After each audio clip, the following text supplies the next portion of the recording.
Hey everybody, this is Rich, and you're with Beekeeping with Rich.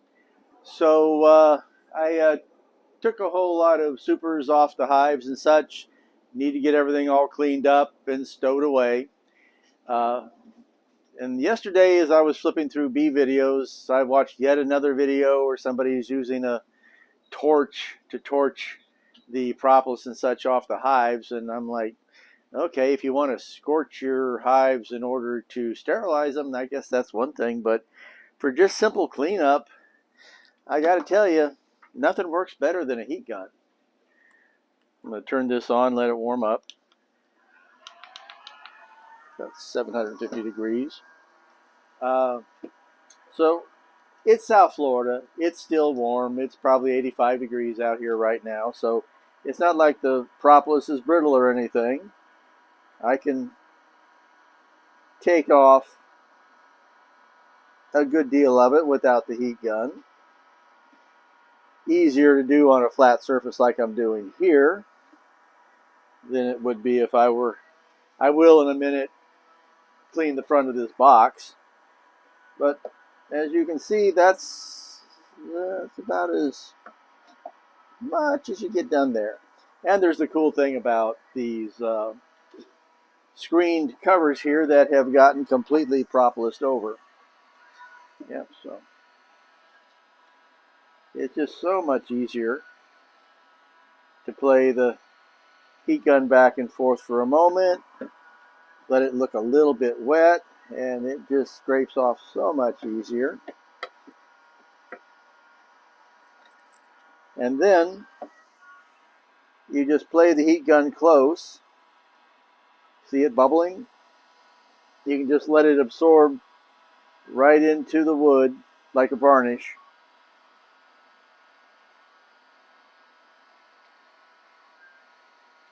Is that good for the wood? It's good for the wood. It helps, since the bottoms here aren't coated with anything else. It actually does act like a varnish. It helps to preserve the wood. And I have no problem. This has a metal end on it, so I'll just use it to kind of smear it a little bit. Because guess what? It smells good too. How about this side? This side here. Well, actually, I want to show you first. Notice how they have completely propolised up. There's a little bit of screening here. But notice how easily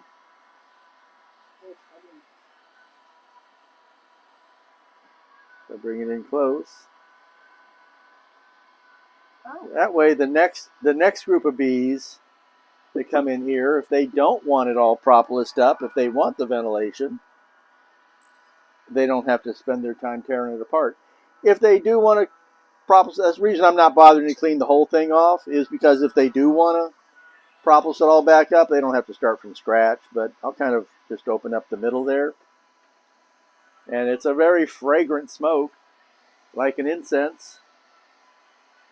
Let's see, I don't know if you can actually, if I heat that a little bit, can I actually scrape some of it off?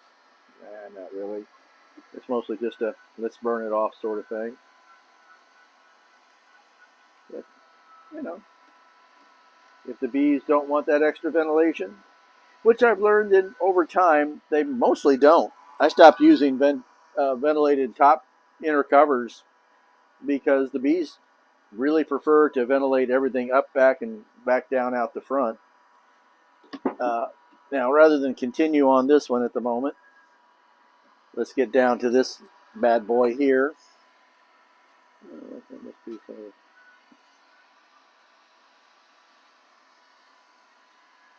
It is so much easier to just warm it up a little bit.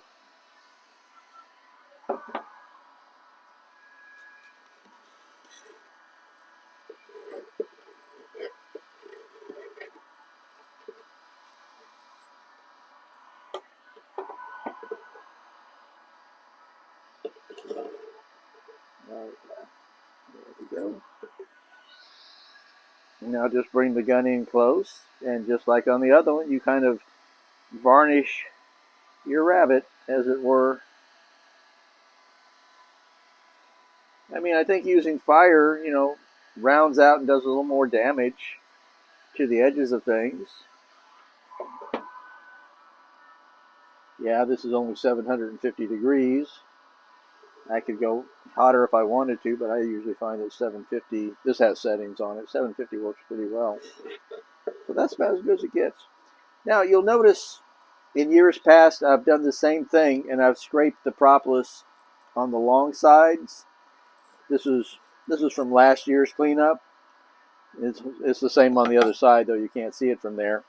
But I'm thinking about it. I'm going to do all my wiping on the short sides because I do like to leave them some propolis to use in future projects. I don't steal all their propolis from them. But I think I'm going to leave it mostly on the short sides because I'm not certain that on the long sides that they're not, so you just wipe it over there, because I'm not certain that putting it on the long sides in a clump big enough for them to make use of, that they're not attaching burr comb to it in some cases. They didn't here, obviously.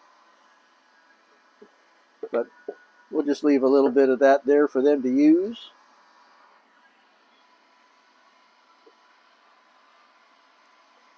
A couple of quick passes with the gun to make things nice and soft.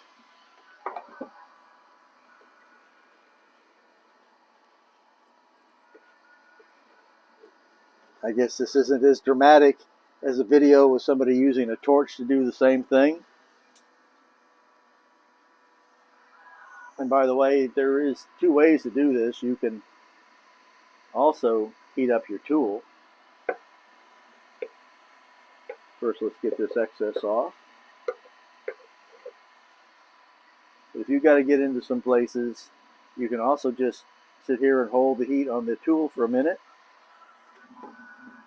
Because watch, we haven't warmed that up otherwise. But heating the tool up a little bit works better for something like this. Doesn't seem to work better. Yeah.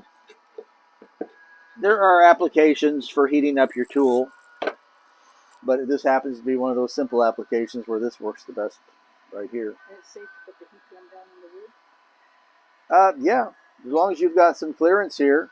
Now, would I put it on a finely finished table? No, but on this rough board here, there's no risk involved.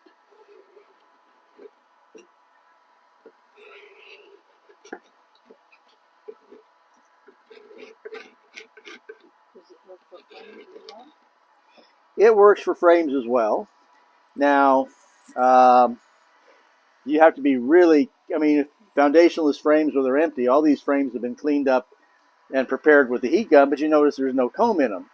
Now, if you look back over there where I have frames with comb in them, yeah, you kind of have to be, that's where heating the tool up and using the tool on the frames works better. I'll just grab a frame. Pardon me, dear.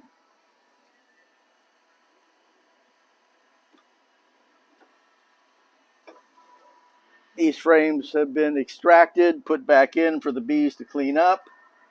The bees have cleaned them up. Oh, that was no good. Dropping your tool is no good because there's a ceramic core in these things, and if that breaks, you need a new tool.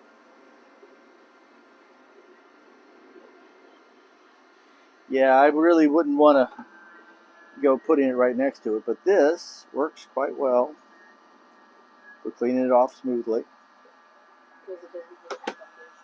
Because it doesn't heat up the wax. This isn't the comb. It's not foundation. It's just comb. Yeah.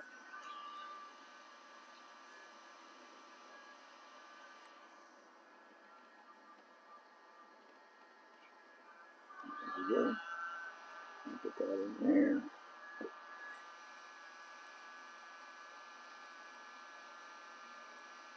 Heat that up.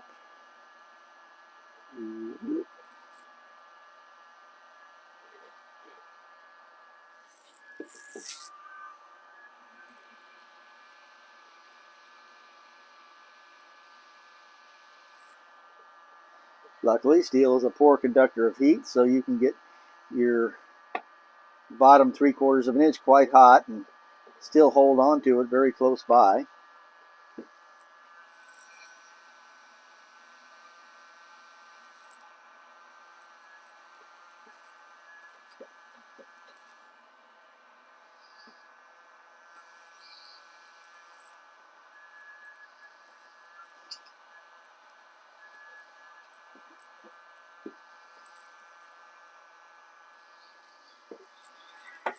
Now you can carefully work on the bottom of your lugs or ears, whatever you want to call them.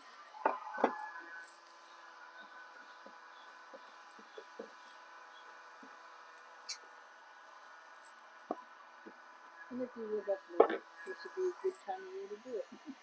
Yeah, if you're up north where you've got winter projects to do when there's nothing else going on, hey, good time for it. Down here, well, we can do it all year long. There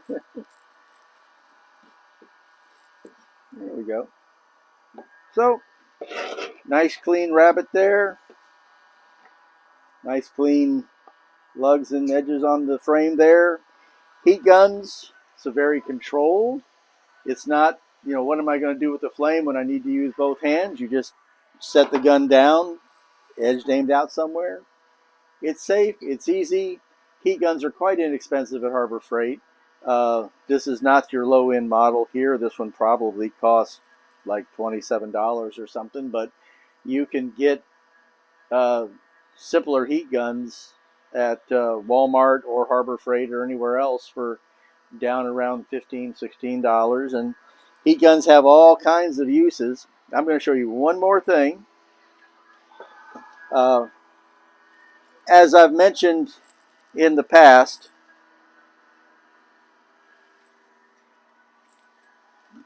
let's see. Oh, there's the frame. I swap people frames. They give me their empty frames, and I give them frames full of bees. And the frames that I got recently from someone the popsicle sticks had been glued in using hot glue, which I'd never really considered to be a terribly viable option myself, given, you have to work it when it's hot really quick and it can be quite a mess. This person did it, but when I started prepping the frames, the popsicle stick, and these frames went through a year. These were used, but when I started prepping them for my use, the popsicle stick started falling out. At first I thought he put them in with beeswax. And then I realized, no, he put them in with hot glue. I've already repaired most of the other ones. I just saved this one for the video. Because, hey, if you are going to use hot glue to put in your popsicle sticks, well, go ahead and put in your glue and then use your heat gun to get everything nice and re-warmed up. In this case, I think I need to, heat the wood around the wood around here in the groove a little bit too, so it all works right. Let's see if that's enough. As you can see, these have wax on them from when they were once upon a time used by the bees. Oh yeah. See, now they sink right in there with no trouble at all.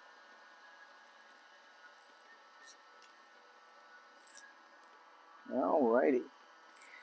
That will be much better. Now, again, my preferred glue of choice is Tite Bond 2.